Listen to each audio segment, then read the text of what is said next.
On January 17, 2008, a mysterious failure caused a British Airways Boeing 777 to come crashing down just short of London's Heathrow Airport.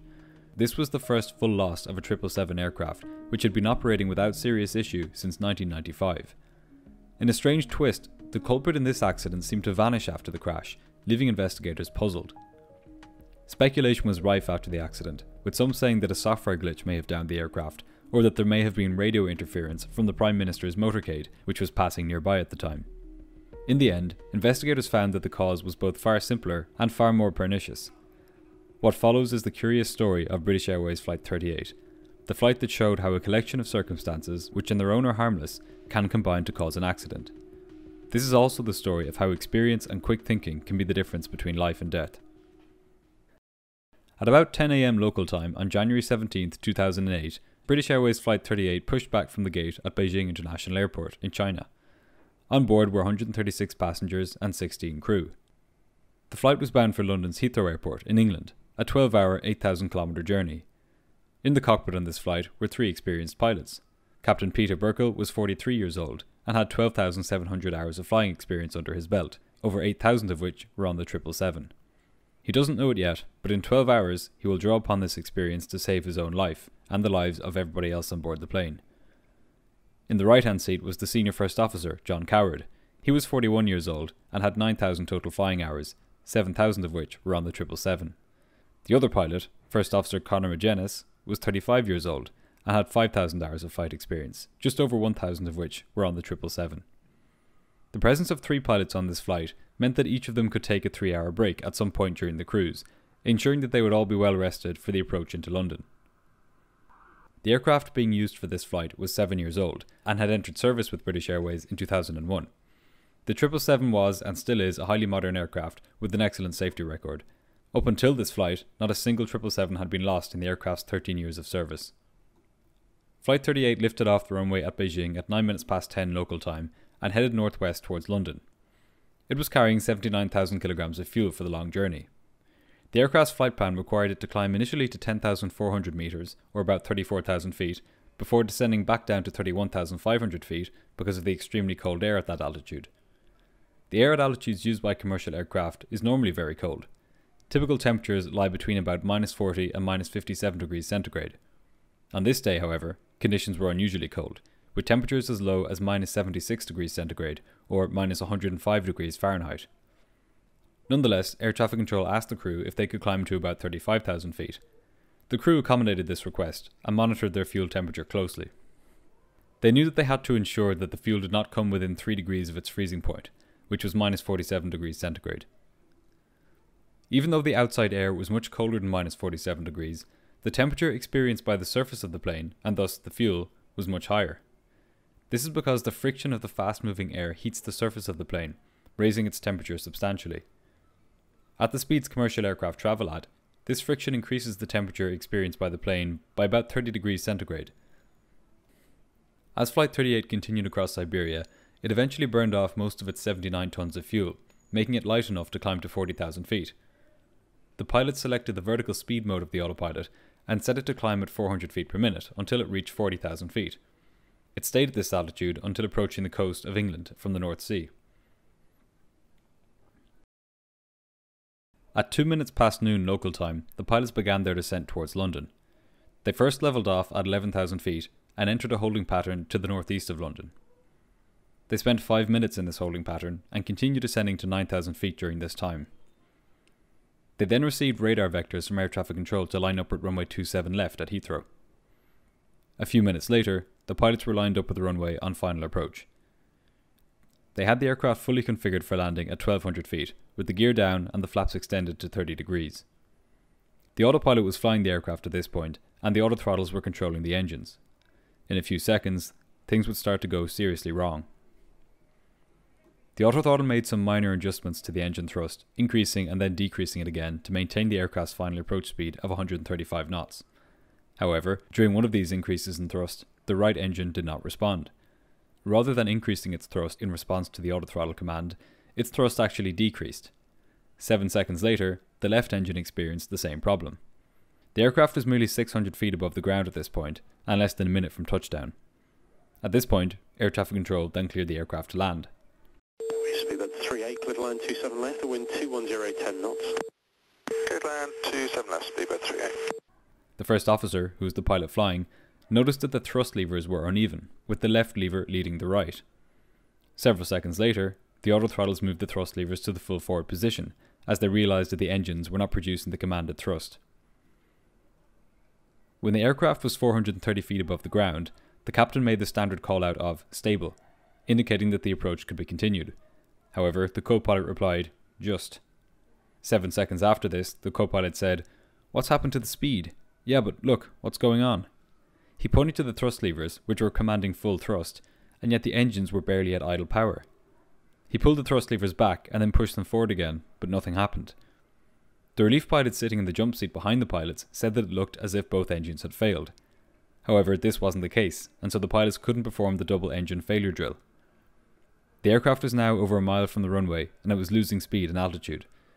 If the pilots couldn't get the engines to produce more power, they could crash into a housing estate just short of the runway. The captain quickly scanned the cockpit, looking for anything that was out of place, like a fuel pump that was turned off, or whether the speed brake was extended, but everything was normal.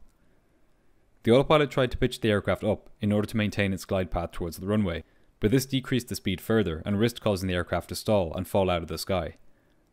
At about 240 feet above the ground, the airspeed had decayed to just 115 knots, which was well below the target approach speed. The aircraft was now falling rapidly towards the ground, with a descent rate of 1800 feet per minute, more than double the usual rate. The crew had to act fast to salvage the aircraft. The captain drew on his experience to make a number of bets that he thought might reduce the number of casualties. First, he let the first officer continue flying the aircraft, as he was highly experienced, and this would give the captain himself time to find other ways to save the aircraft. He knew he had to reduce the amount of drag on the aircraft in order to extend its gliding distance so he could crash within the airport perimeter. He kept the landing gear extended, as even though these increased drag significantly, he knew they would absorb the brunt of the impact forces. However, he reduced the flaps from their current setting of 30 degrees to 25 degrees. The hope here was that this small reduction in drag would enable the aircraft to fly far enough to avoid hitting the buildings short of the runway. This had an immediate effect. The aircraft's rate of descent went from 1800 feet per minute to 1400 feet per minute, and it then became obvious to the crew that they would clear the buildings, and that they would probably crash down within the airport perimeter. The captain would later say that in this moment, his estimation of the death rate among passengers went from 100% of passengers to about 50%. The speed of the aircraft was now 108 knots, and the stick shaker activated, indicating that it was close to stalling. The first officer pushed the nose down slightly to stop the speed decaying too much. There were now 10 seconds until impact, and the captain realised that the last thing he could do to improve the survivability of the accident was to make a mayday call to air traffic control. Mayday, mayday, speedbird, 95. The aircraft impacted the ground hard, about 330 metres short of the runway threshold. It bounced into the air and then hit the ground again, this time sliding uncontrollably along the ground. It came to rest a few seconds later, just 372 metres from the first impact point. Here's the air traffic control audio from immediately after the crash. 229, hold position. Aircraft accident. The position is the threshold, runway 27 left. Aircraft type is a 777. Nature of problem is crash. Aircraft has crashed. Rendezvous point is south. Qatari 01. This is the captain. This is an emergency. Evacuate. Transmit on ATC, sir. Fire service on the way. Qatari 011, go around, I say again, go around, acknowledge. Qatari 011, go around. Alright, so he's on the runway. I can confirm, shoots have been deployed. Copy, sir. Incredibly, all 152 passengers and crew survived the crash. There was just one serious injury. One passenger's leg was broken when part of the landing gear breached the fuselage during the crash sequence. Investigators got to work immediately after the accident. In the absence of any obvious cause for this sudden loss of engine thrust, the media went on a speculation frenzy. How could an accident like this happen to British Airways, one of the safest airlines in the world, and to the Boeing 777, one of the safest aircraft in the world? Indeed, this was the first time a 777 had been written off due to a crash since its introduction 13 years earlier in 1995. With hundreds of these aircraft in passenger service around the world, should this incident be cause for concern? Initially, everything was on the table as a possible cause. There was speculation that the highly automated systems on the 777 had malfunctioned due to a software glitch. There was even discussion around the idea that the Prime Minister's motorcade, which was passing nearby at the time, had interfered with the aircraft systems and caused the loss of power. However, when investigators turned their attention not on the flight's final few minutes, but on the hours leading up to the crash, they discovered something unusual. On first appearances, the flight had been completely normal up until the final few seconds, when both the engines failed to produce the required thrust. However, after looking a bit closer, investigators discovered that there were a few ways in which this flight was a statistical outlier. Investigators examined data from 178,000 flights by Boeing 777s and found that this flight was unique in that it had a combination of a low fuel flow to the engines during the cruise phase of the flight and a high fuel flow during approach while the fuel temperature was low. The majority of flights had a higher flow of fuel to the engines during the cruise and a higher fuel temperature on final approach. The reason this flight had a low fuel flow during the cruise is that when the pilots made a number of step climbs up to higher altitudes throughout the flight as the plane got lighter, they did this using the vertical speed mode of the autopilot and commanded a slow rate of climb of just 400 feet per minute. This slow rate of climb meant that the engines did not need to significantly increase their fuel flow in order to accomplish the climb. This meant that naturally occurring ice crystals in the fuel had been able to accumulate in the fuel pipes without being dislodged. Normally, the commanded rate of climb would be higher, or pilots would use the VNAV mode of the autopilot to accomplish the climb, which would typically command a higher thrust setting. Then, on final approach, the fuel temperature on Flight 38 was minus 22 degrees centigrade, which is unusually low for this phase of flight. This was because the aircraft had been flying in unusually cold air for the previous 11 hours, and the fuel temperature remained well below freezing throughout the flight. This meant that any ice which had been accumulating in the fuel lines during the flight remained there even during the approach, when the fuel would typically be warmer. This ice occurs naturally in fuel, and so it should not have been a problem for the fuel system. However, the fuel temperatures during much of the flight were in the so-called sticky range, where ice crystals are most likely to adhere to their surroundings. During the initial descent, the engines were on low power, meaning that the fuel flow was low, and this ice remained stuck to the fuel pipes. However, when the plane was on final approach and there were engine accelerations, this increase in fuel flow dislodged the ice, causing it to flow through the fuel system and form a restriction on the face of the fuel oil heat exchanger, pictured here. This blockage was enough to significantly reduce the fuel flow to the engines, causing the reduction in thrust. Here's a picture from the final report into this accident, which shows just how unusual this particular set of circumstances were on British Airways Flight 38.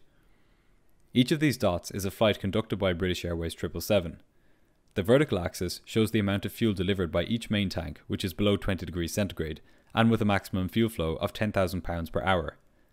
In other words, Flight 38, which is the outlier at the top of this graph, consumed about 25,000 kilograms of fuel from each tank at minus 20 degrees and at a maximum rate of 10,000 pounds per hour. The takeaway from this chart is that it is highly unusual for a 777 to consume this much cold fuel at this lower rate of fuel consumption.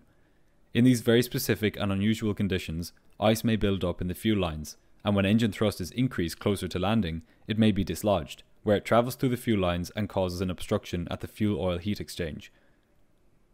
The certification requirements for the engines and the fuel system did not require them to be invulnerable to this phenomenon, as it was simply not known about at the time.